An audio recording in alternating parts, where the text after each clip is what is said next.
네, 반갑습니다. 참으로 많은 일이 있었던 하루였는데요. 시작은 그렇습니다. 어, 일단 5시쯤에 일어났어요. 그래가지고 생일인 사람이 있어가지고 축하를 해줬습니다.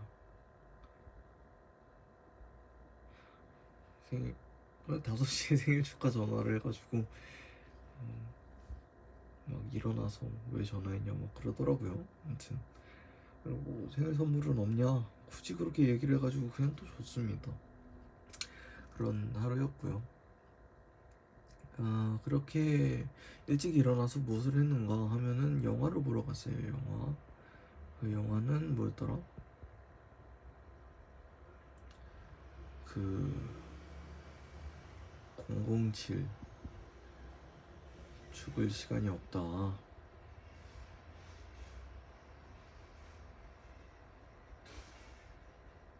라는 영화를 봤어요. 그리고 어제네요. 어제 일이네요. 10월 8일에 있었던 일입니다. 이 영화를 보고 나서 옷을 샀습니다. 이전에 시도하지 않았던 그런 음, 색깔들을 많이 시도해봤고 그래서 옷들을 샀어요. 그래서 이제 제 모습이 다소 낯설 수 있습니다. 새로운 도전이니까 잘 생각해 주셨으면 좋겠고요. 바지 2개랑 위에 2개를 샀어요. 아무튼 그랬습니다. 그리고 신발도 샀습니다. 네. 그래서 그 친구가 도와줬어요. 그래서 같이 식사도 하고 이렇게 하고 돌아왔습니다. 돌아와서 과일을 바로 갔어요. 과일을 가서 일을 했었고 그리고 나서는 반주를 하러 갔습니다. 2번째 건반을 맡았어요.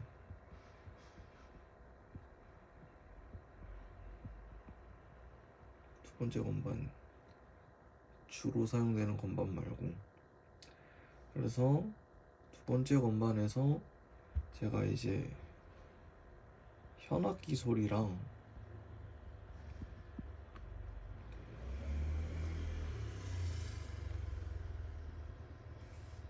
뭐라 그러지?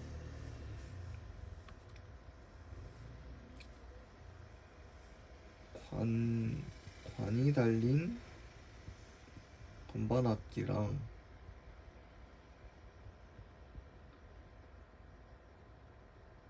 그리고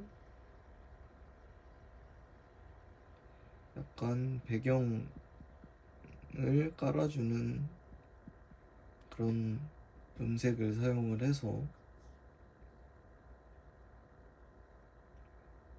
연주를 했습니다.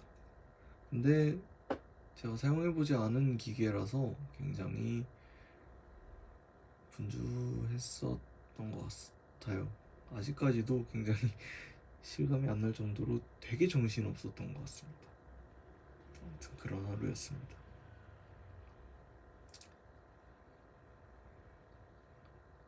이 얘기를 왜 이렇게 하느냐. 오늘이 이제 한글날이잖아요. 그래서 오늘 있었던 일을 한글로만 이야기를 좀 해봤습니다. 뭐 여기까지는 뭐 그냥 한글이고 이거 No Time to Die였나?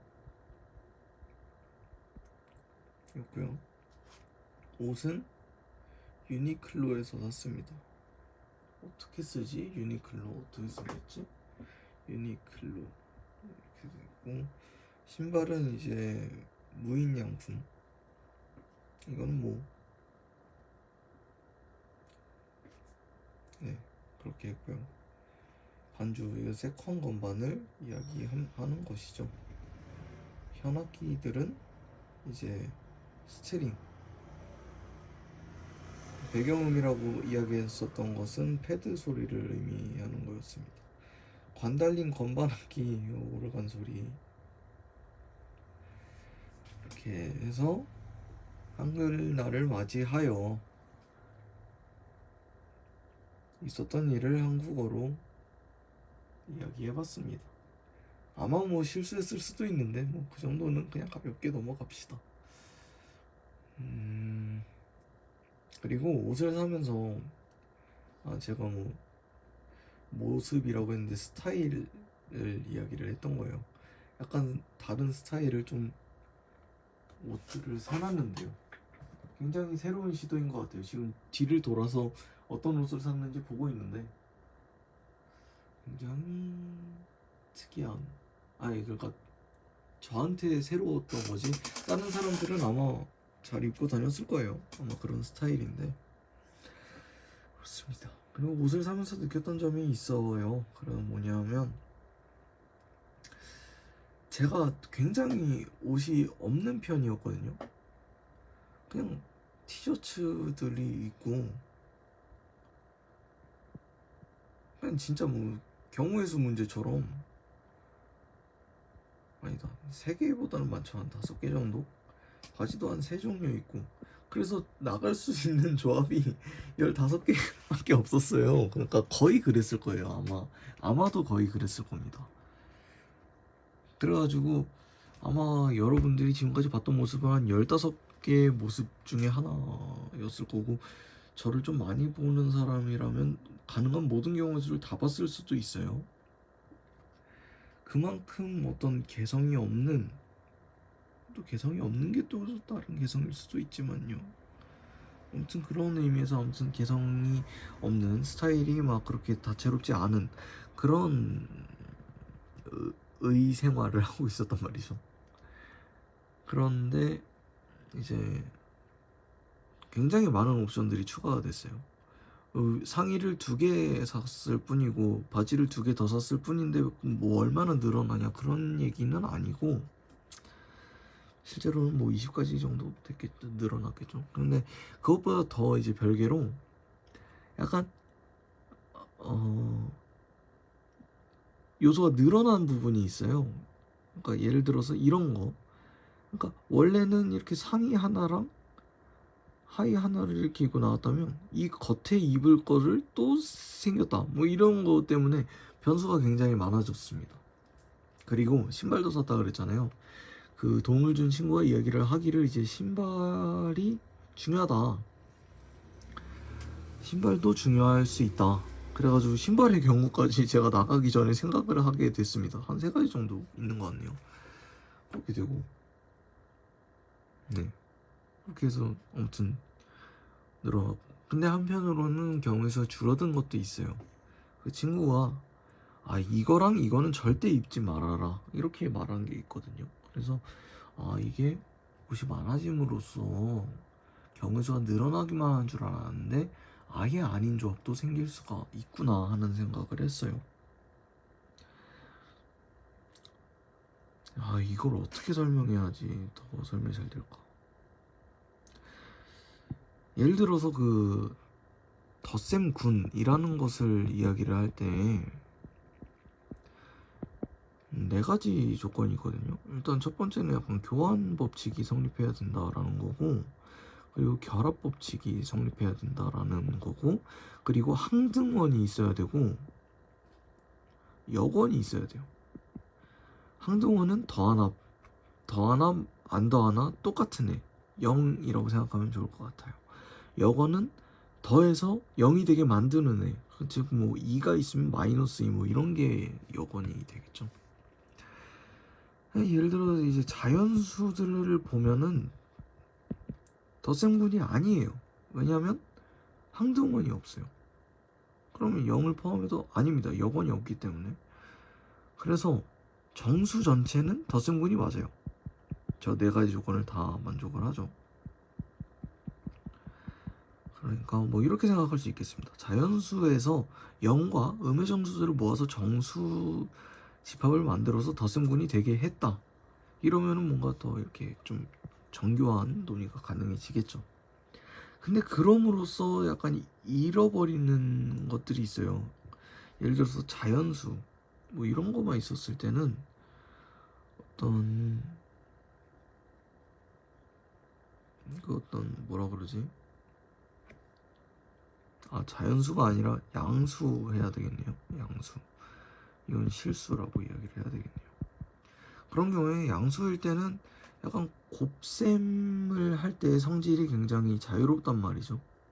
예를 들어서 가장 크게 곱하려면 얘 중에서 가장 어떤 두 집합에서 가장 곱해서 큰 게 나오려면 얘에서 가장 큰 거, 얘에서 가장 큰 거 끌고 나오면 곱하면 됐어요. 근데 실수일 때는 안 된단 말이죠. 예를 들어서 뭐 편하게 닫힌 구간으로 이야기합시다.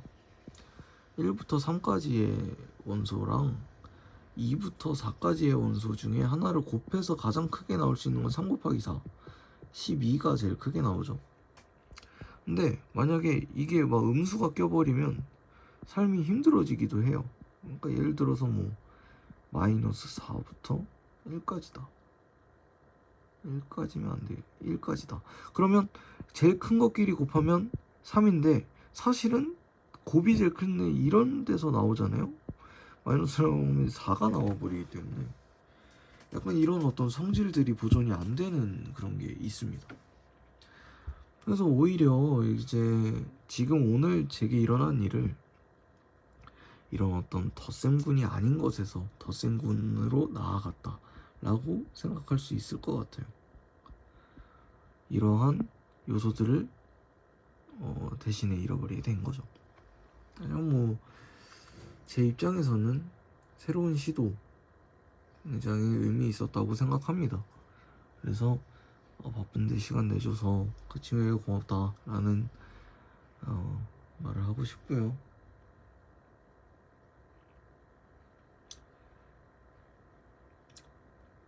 생각해보니까 덧셈군이랑 옷 경우의 수 중에는 옷 경우의 수가 더 쉬운 얘기였네요. 넘어갑시다. 아무튼 오늘은 한글날이고요.